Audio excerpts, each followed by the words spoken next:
Assalamualaikum warahmatullahi wabarakatuh. Hai Tribuners, Tabi pun.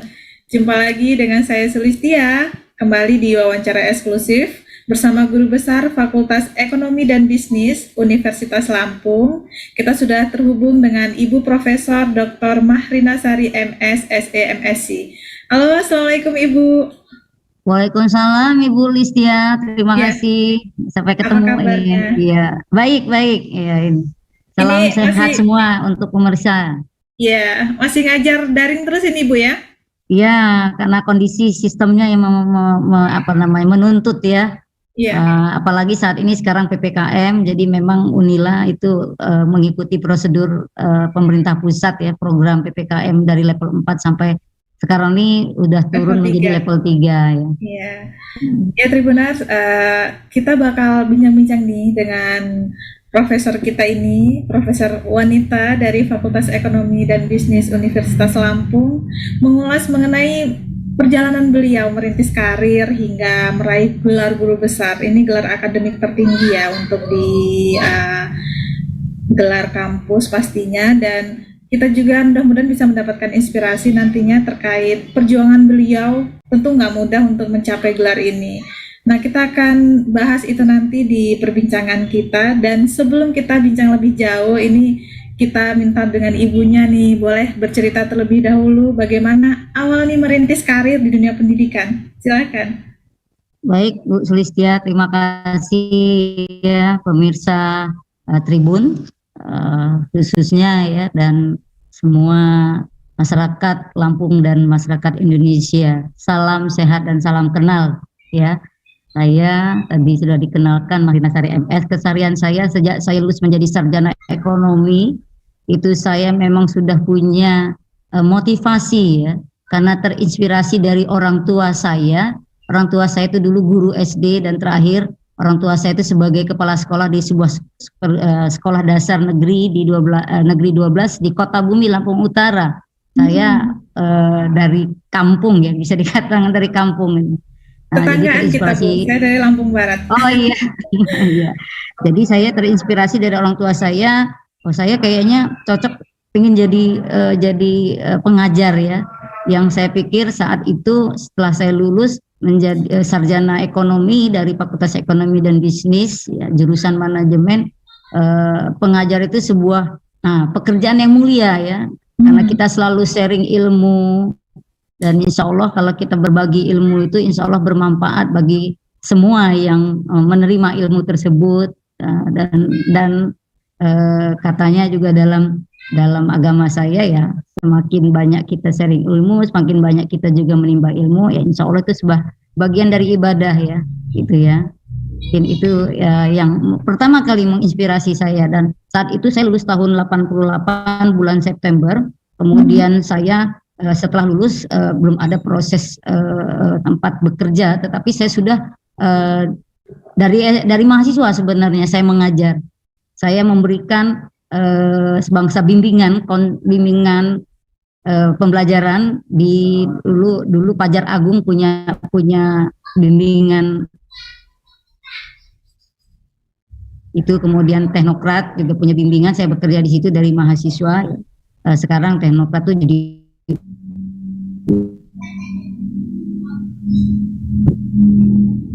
Koneksinya sepertinya Universitas Teknokrat Indonesia.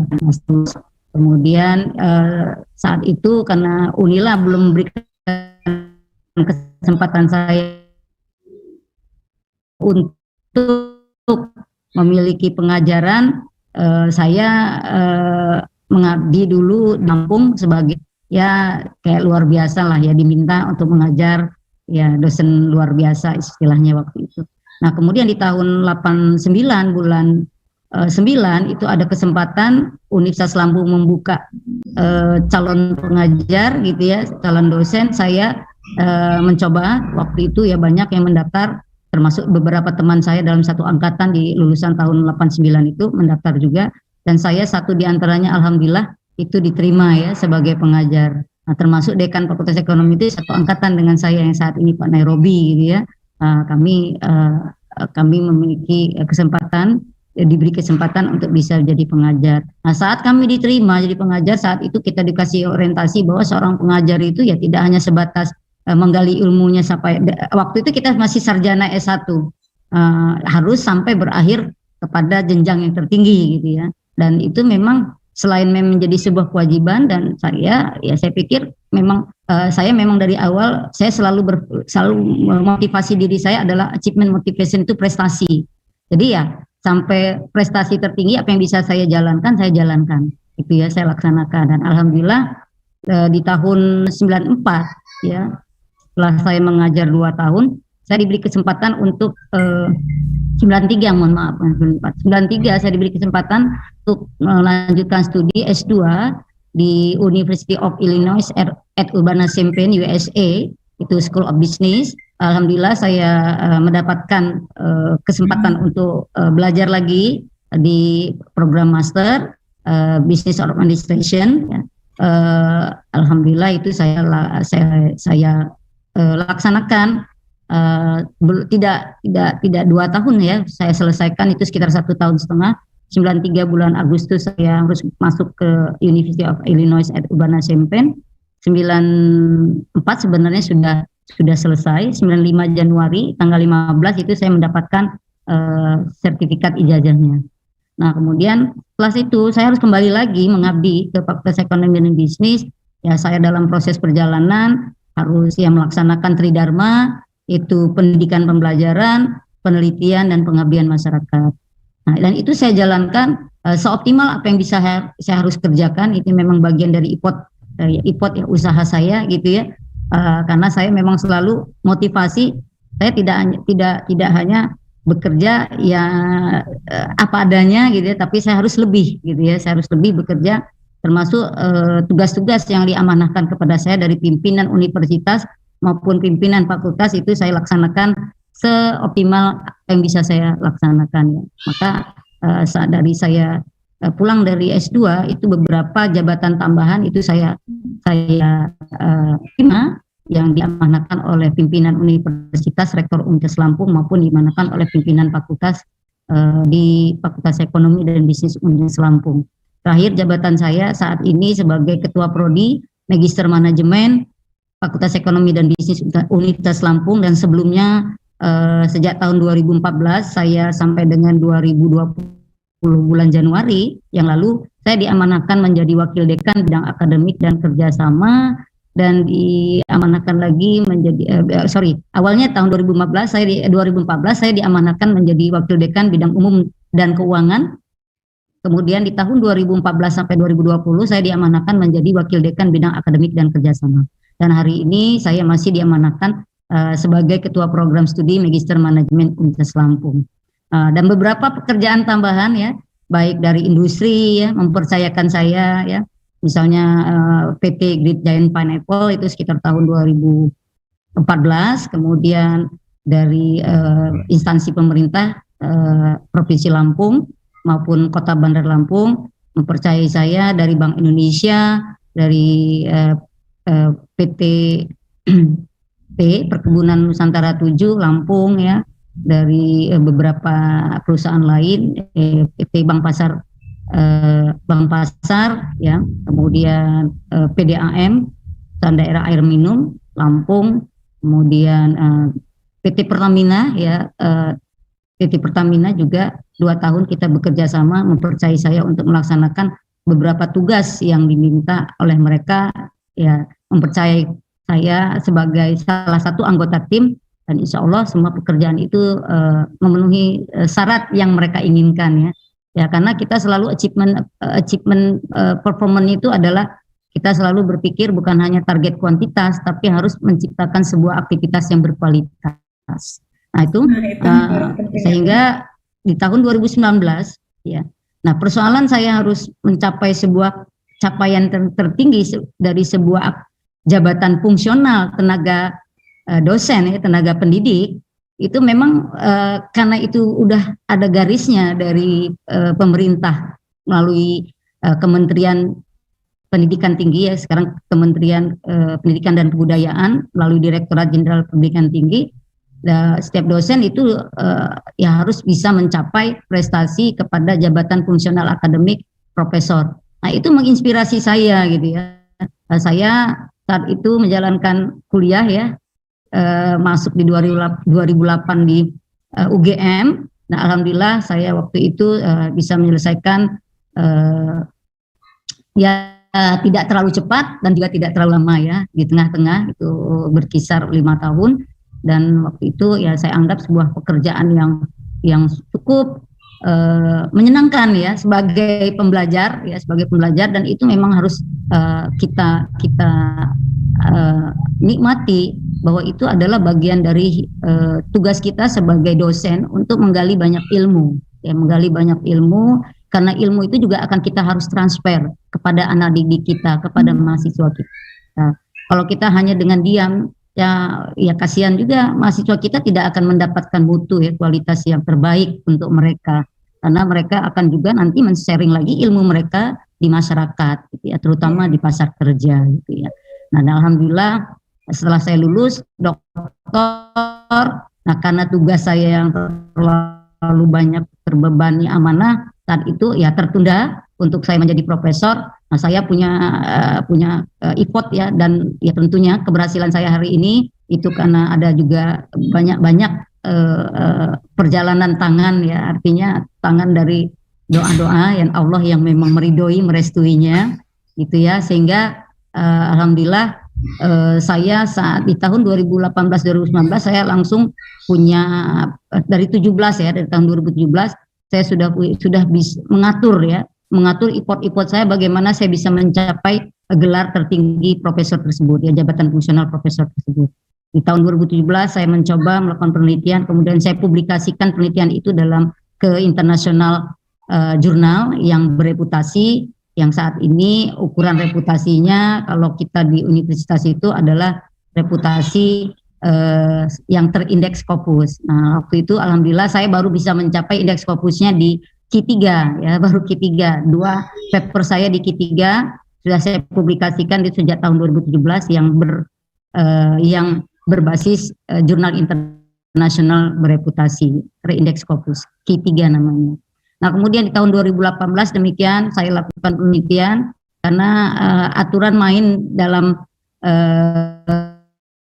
menjadi sebagai seorang profesor itu cukup besar ya, sumbangan seorang dosen dalam aktivitas penelitian itu dari total kredit yang harus kita penuhi untuk menjabat sebuah guru besar atau profesor itu sekitar ya 45% dari total kredit yang kita harus penuhi gitu ya, sebagai syaratnya.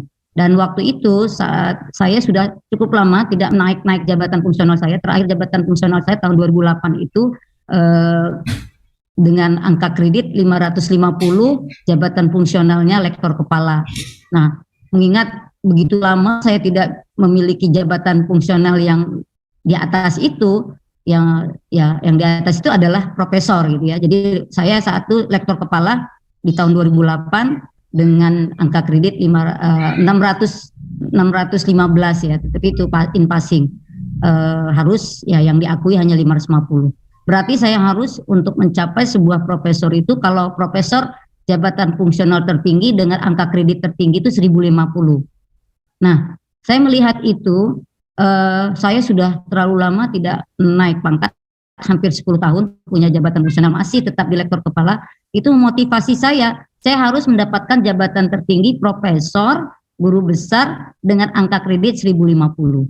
Dan alhamdulillah ya, usaha dan motivasi saya itu diimplementasikan dalam usaha yang keras ya, kerja keras, melakukan penelitian, mempublikasikan hasil penelitiannya, kemudian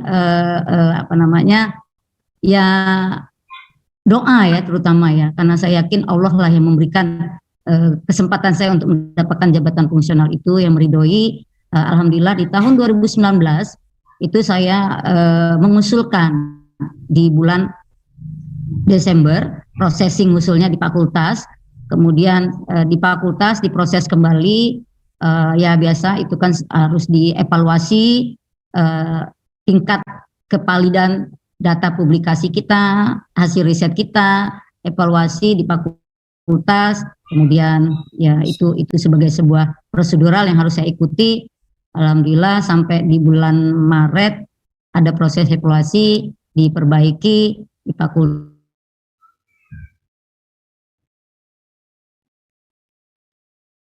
Halo?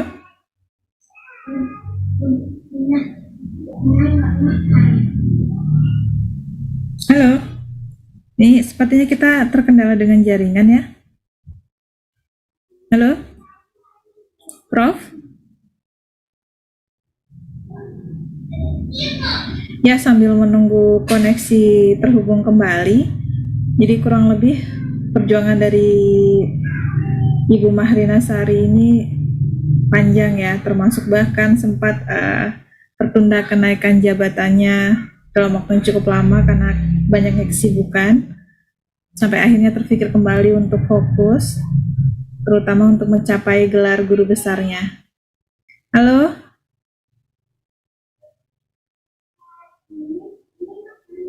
Halo?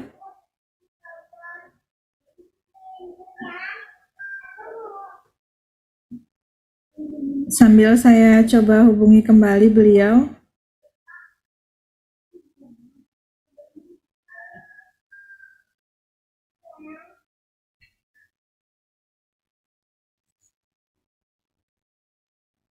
Ya, Tribuners.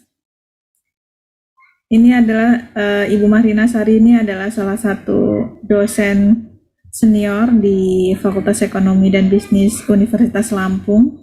Saat ini beliau juga menjabat sebagai kaprodi khususnya di manajemen ya dari Fakultas Ekonomi Bisnis Unila.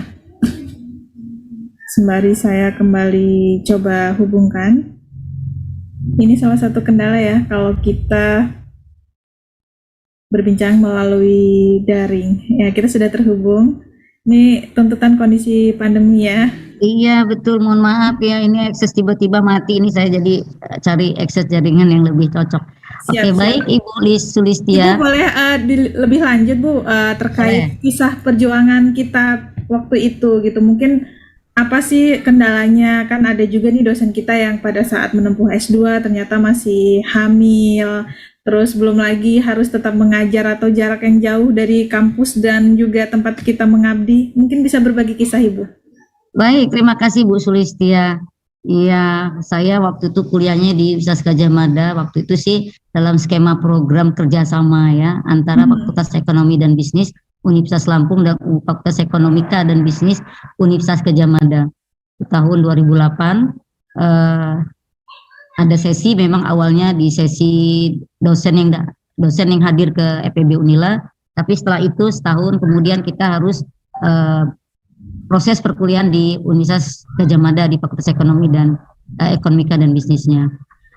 Kalau bicara itu ya, karena memang dari awal kita sudah ada komitmen dengan keluarga, terutama kepada suami dan anak, bahwa memang itu tugas ya, bagian dari tugas. Mereka juga memaklumi dan mereka ya mendorong, mendukung ya, bahkan ya kita pulang pergi, dan saya juga mengucapkan terima kasih nih, waktu awal-awal saya juga dibantu oleh Pak Profesor Nurdiono saat awal kami bersama, dia punya rumah bisa kami tempatkan gitu awalnya ya. Alhamdulillah itu memberikan sebuah ya efisiensi juga, efektivitas kami karena berdekatan dengan kampus gitu ya rumahnya.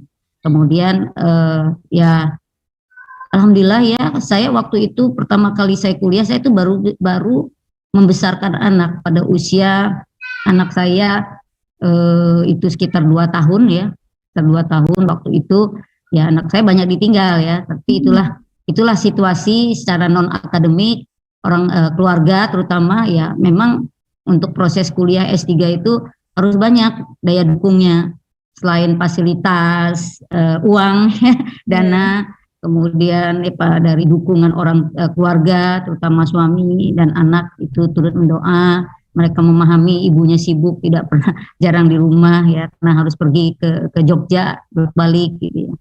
Nah itu ya alhamdulillah itu semua kami ya jalani ya. Alhamdulillah ya, Allah juga memberikan itu dukungan ya, doanya sehingga saya berjalan lancar lulus di tahun 2014 gitu ya. 2000 sebenarnya ya 2014 itu dipromosinya bulan Februari. Jadi dukungan keluarga yang begitu penting banget di sini ya Bu ya. Betul, fasilitas keluarga, dukungan keluarga, doa keluarga ya memang ya kita memang selama ini kan pembiayaan itu kan hanya sebatas dari gaji ya, gaji kita dari sebagai dosen ya, kalau hanya menuntut dari gaji dosen aja ya kayaknya kurang ya, itu alhamdulillah ya ada banyak aja rezeki ya, baik dari suami maupun dari yang lain-lain. Terima kasih. Oke. Nah, ini boleh diulas secara umum juga terkait orasi ilmiah kita nanti di acara pengukuhan 22 September mendatang, Ibu? Ya, terima kasih. Saya punya topik ya terkait dengan untuk pidato pengukuhan guru besar tanggal 22 September 2021 nanti yang akan datang. Saya melihat pertama ini kondisi pandemik ya, yang saya yakin dinamika pandemik ini membuat distraction ya, semua berkontraksi semua aktivitas bisnis. Nah, salah satu aktivitas bisnis industri kreatif yang memang kental ya menunjang aktivitas pariwisata. Jadi produk hasil industri kreatif itu sangat kental ya. Jadi sementara aktivitas industri pariwisata itu sendiri ya terpuruk ya, berkontraksi itu hampir 90%. Kehadiran pengunjung itu drop ya. Kemarin saya juga berusaha melakukan penelitian di Bali itu ya salah satu dari wisata Bali ya, wisata pantai dari Uluwatu itu manajemennya juga berkeluh kesah, tapi dengan kegiatan itu mereka tetap bertahan ya, sama dengan tadi saya tanyakan dengan Tribun ya, tetap bertahan, tidak me-layoff ya, tidak memecat karyawannya, tetapi terjadi pergeseran shift pekerjaan. Ada yang datang di kantor, ada yang bekerja di work from home ya, dari rumah gitu ya. Jadi bekerja dari rumah BDR gitu ya. Dan itu tidak mengganggu ya, tidak mengganggu aktivitas mereka selama PPKM level 4 yang lalu itu mereka tutup ya, benar-benar tutup selama hampir 3 bulan lebih ya, dari Juli tanggal 3 sampai tanggal 6 September kemarin yang kami waktu itu juga barusan juga ya melakukan surveinya di tanggal 4 September yang lalu, 4 atau 5 September yang lalu. Kondisi PPKM betul, pariwisata itu nol, tidak ada kunjungan, tutup, tidak membuka melayani wisatawan gitu ya. Jadi demikian juga ya, pada saat juga saya berkunjung di sebuah industri kreatif di Joger ya, itu di salah satu fashion di Joger itu juga demikian, turun ya omsetnya. Nah sekarang apa yang mereka harus lakukan? Nah tulisan saya, pidato saya itu strategi keunggulan bersaing saat menghadapi coronavirus tahun 2019. Nah jadi mereka harus bisa menciptakan sebuah strategi yang tetap unggul dalam posisi pandemik. Nah industri kreatif ini masih bisa punya kreativitas, baik dari aspek pemasaran maupun dari aspek produksi, karena tidak harus juga bergantung kepada target pasarnya adalah dari industri pariwisata, adalah wisatawan. Mereka bisa memasarkan produknya ya, berkreatif ya, berinovasi saat pandemi, karena target pasar bisa dilakukan ke mancanegara melalui sebuah aktivitas digital marketing. Jadi pemasaran digital, dan itu ternyata ya dilakukan. Salah satu kemarin tempat objek studi saya di Joger ya, mereka memanfaatkan digital marketing ya. Jadi mereka close, tokonya tutup. Nah, kalau memang ada pesanan baru mereka akan buka ya gitu. Tapi lebih banyak fokus 95% itu lakukan dengan pemasaran digital melalui situs internet.com yang mereka miliki, melalui media sosial ya, berbagai media sosial, YouTube.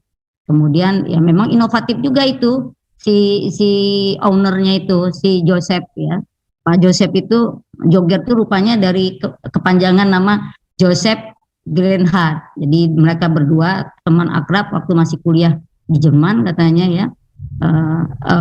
Sehingga itu diukir dalam sebuah nama merek produknya Jogger, dan dia memang ahli di bidang pabrik kata-kata. Lucu-lucu kata-katanya, dia menusuk psikologis target konsumennya sehingga target konsumennya tertarik untuk membeli. Nah itu ya saya lakukan. Seperti apa strateginya? Nah di situ saya di dalam tulisan pidato saya memasukkan ada 3 unsur, adalah inovasi, kemudian kedua adaptasi, kemudian ketiga adalah kolaborasi. Dan ini juga apa yang saya sampaikan ternyata ya gayung bersambut dengan pemikiran Kementerian Pariwisata dan Ekonomi Kreatif Pak Sandiaga Uno ya, Sandiaga Uno. Tetapi mungkin saya banyak menggali dari 3 aspek ini dari berbagai hasil riset yang dilakukan oleh beberapa periset terdahulu, terutama yang terkini ya. Saya ambil dari riset di tahun 2018 hingga di tahun 2021 ini. Bagaimana sebuah aktivitas inovasi bisa jalan, ya. Nah itu ada 3 faktor. Satu faktor yang paling utama di situ entrepreneur orientation, jadi orientasi berkewirausahaan. Kedua, orientasi pemasaran yang berbasis kewirausahaan. Ketiga adalah faktor modal intelektual dari si pelaku bisnis itu. Nah itu 3 faktor itu yang sangat dan itu banyak digali oleh beberapa periset terkini ya. Memang 3 faktor itu yang utama yang bisa menciptakan sebuah aktivitas inovasi. Nah kalau 3 faktor itu tidak dimiliki oleh pengusaha kita khususnya maupun industri kreatif secara khusus ya, nah ini tidak akan jalan inovasi tersebut. Tidak akan mendapatkan keunggulan bersaing yang kita lakukan. Iya. Nah ini bisa ditarik juga untuk kondisi di Lampung ya Bu ya pastinya. Betul. Dan itu hampir semua bisa kita generalisasi hasil riset tersebut. Dan itu kenapa? Karena saya mencoba mencari solusi-solusi itu berdasarkan aspek tantangan yang dihadapi oleh semua industri kreatif, termasuk industri kreatif di Lampung. Karena secara karakteristik umum itu ya tantangan, masalah, hambatan yang dihadapi semua industri kreatif di Indonesia ini termasuk di Lampung itu hampir sama dimiliki. Terutama kelemahannya itu adalah kepemilikan modal intelektual yang lemah. Nah, modal intelektual.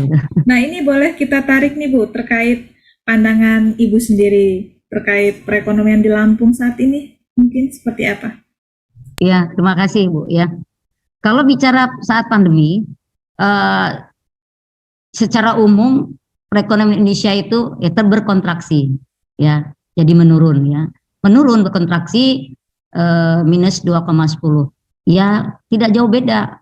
Lampung demikian ya. Kalau kita lihat data dari Badan Pusat Statistik itu mengatakan ya berkisar minus 2,10 itu per Desember ya 2020.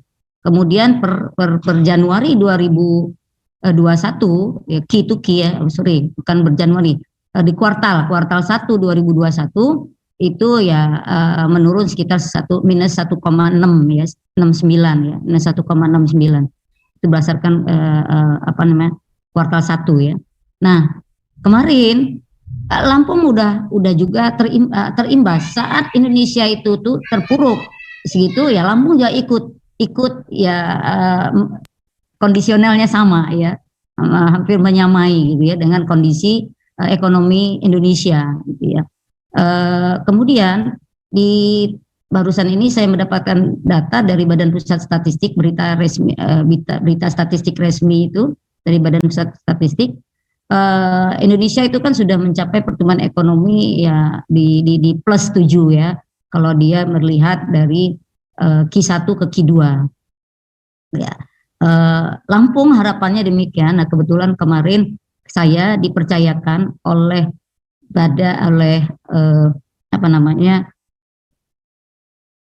BPKAD ya, Badan Pengelola Keuangan dan Aset Daerah Provinsi Lampung, melalui SK Gubernur Provinsi Lampung sebagai tim analis investasi dan tim evaluasi terhadap kebijakan umum anggaran provinsi ya, saya sebagai salah satu anggota tim itu, kita mencoba melihat Lampung ini walaupun ada pada periode tertentu kita itu di Q1 kita berada di posisi minus, kontraksi kedua di Sumatera setelah Aceh ya, di Sumatera setelah Aceh.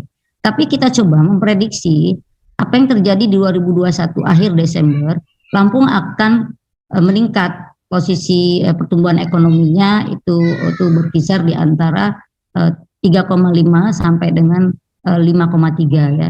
Jadi hampir sama, menyamai dengan pertumbuhan ekonomi Indonesia yang diprediksi oleh Bank Indonesia ya di pusat ya. Nah, jadi satu hal yang menarik, Lampung ini potensinya banyak ya. Kalau dikembangkan dengan modal intelektual yang baik, insya Allah kita bisa di posisi ya paling tidak ya 10 besar dari 34 provinsi. Gitu ya, atau 5 besar di 34 provinsi. Satu kata yang saya katakan harapannya ya modal intelektualnya itu yang harus kita mainkan gitu ya. Ya dari pelaku usaha, dari semua sektor bisnis yang ada di Provinsi Lampung. Itu yang paling utama. Kemudian kalau saya lihat ya untuk bisa menciptakan inovasi pasar, memang inovasi pasar ini saat ini harus berbasis digital ya, digitalisasi. Selain kita bisa mengembangkan keunikan produk kita dari Lampung yang tidak hanya kita andalkan sebagai bahan baku material yang diekspor, tapi kita harus bisa mengekspor, terutama tadi saya katakan industri kreatif. Karena industri kreatif ini bahkan sudah sebagai instruksi Presiden itu ya tahun 2019, industri kreatif bisa diharapkan menjadi sebuah tulang punggung sektor ekonomi strategis di Indonesia.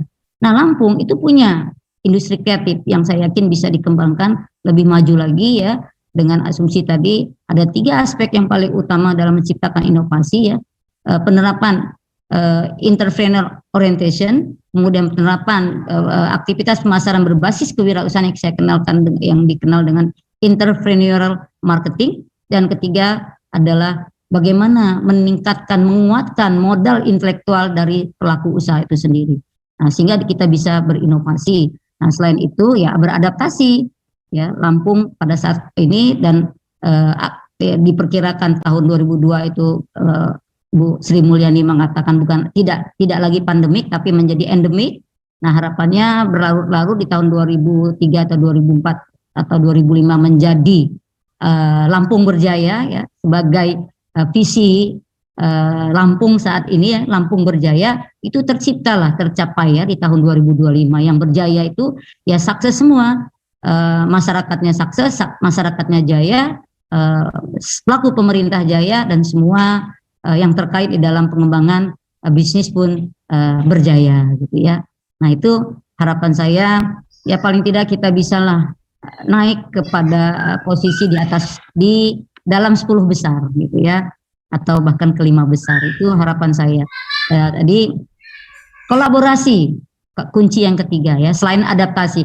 Adaptasi itu kalau saya masukkan di dalam tulisan saya di pidato, itu ada 3 aspek yang kita harus perhatikan, yaitu value co-creation. Nah, bagaimana menciptakan sebuah nilai yang bisa memberikan konsumen itu satisfaction, puas dan loyal. Itu value co-creation.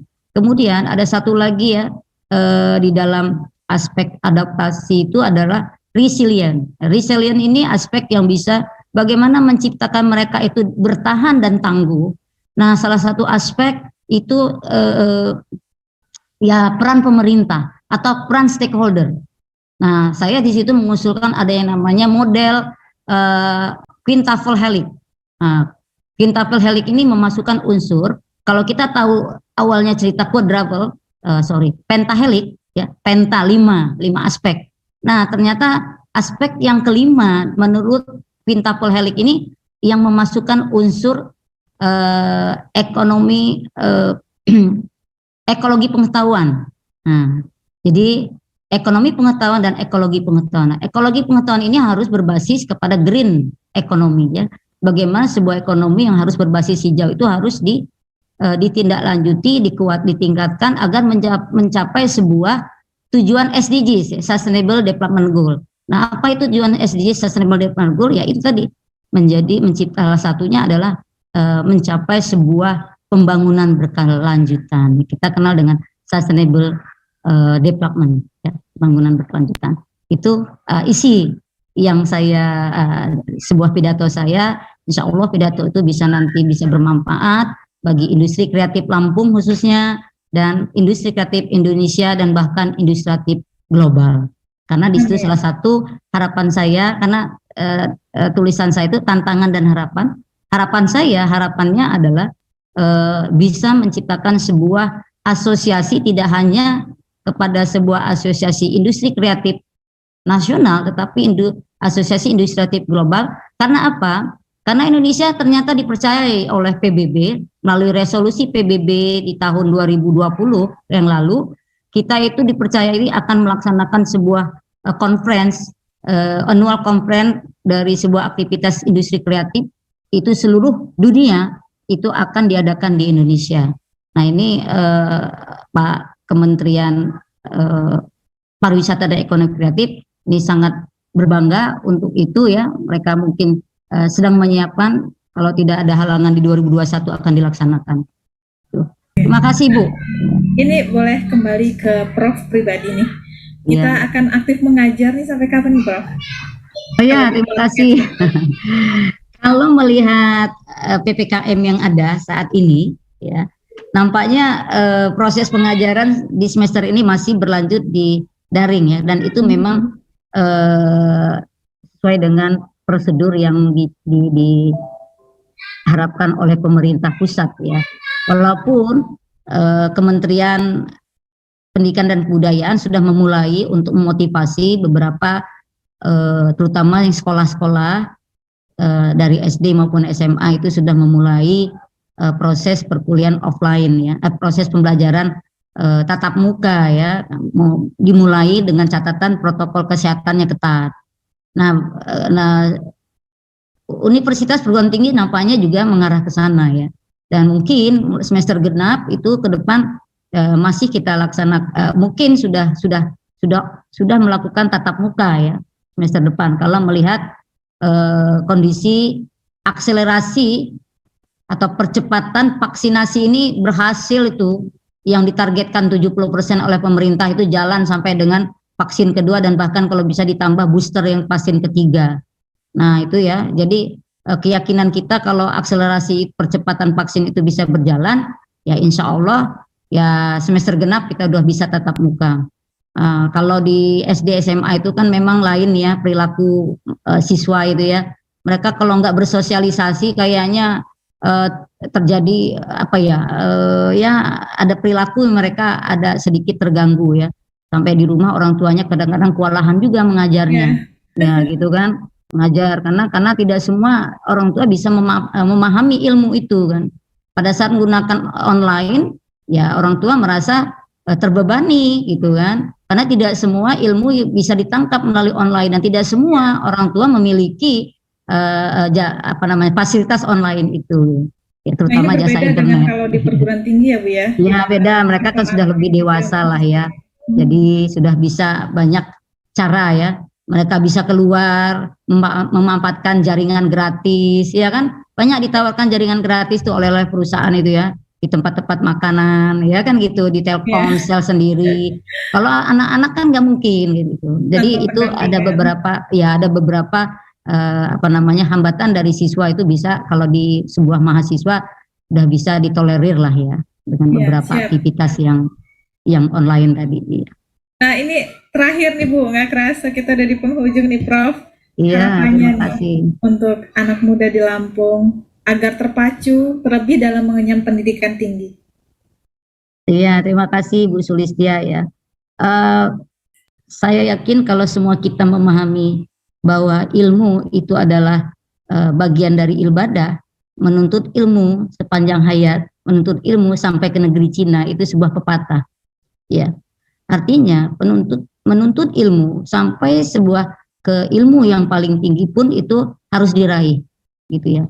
Nah, memang ada beberapa keterbatasan untuk meraihnya, adalah mungkin fasilitas dana, tetapi jangan khawatir, pemerintah sudah menyediakan itu ya, ada aksesibilitas bagi anak bangsa yang tidak memiliki kemampuan untuk mengenyam pendidikan tinggi ya, itu ada yang dikenal dengan PMPAP ya, sebuah program untuk bisa mengakses pendidikan itu dengan tanpa harus berbiaya 0%. Itu ada 20% anggaran yang disiapkan pemerintah untuk perguruan tinggi bagi mahasiswa ya, bagi calon mahasiswa dan anak-anak bangsa yang memiliki keterbatasan dana.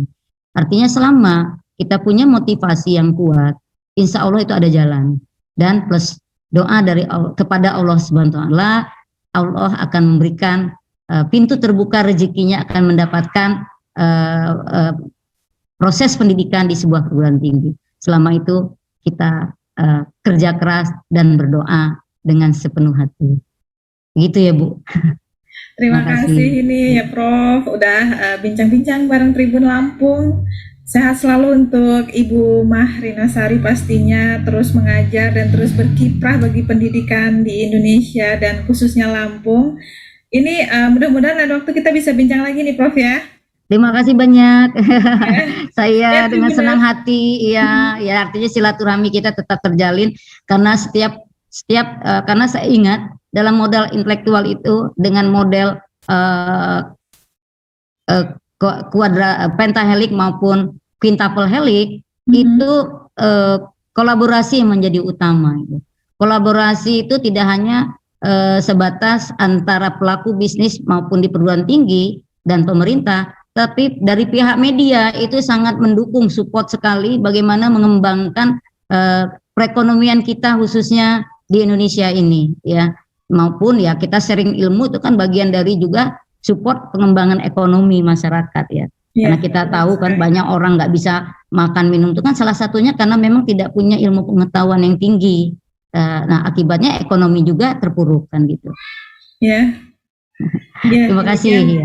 Ya, Tribuners, demikian obrolan kami di wawancara eksklusif bersama Guru Besar Fakultas Ekonomi dan Bisnis Universitas Lampung, Ibu Profesor Mahrina Sari. Saya akhiri tayangan untuk kali ini. Wassalamualaikum warahmatullahi wabarakatuh. Waalaikumsalam, terima kasih.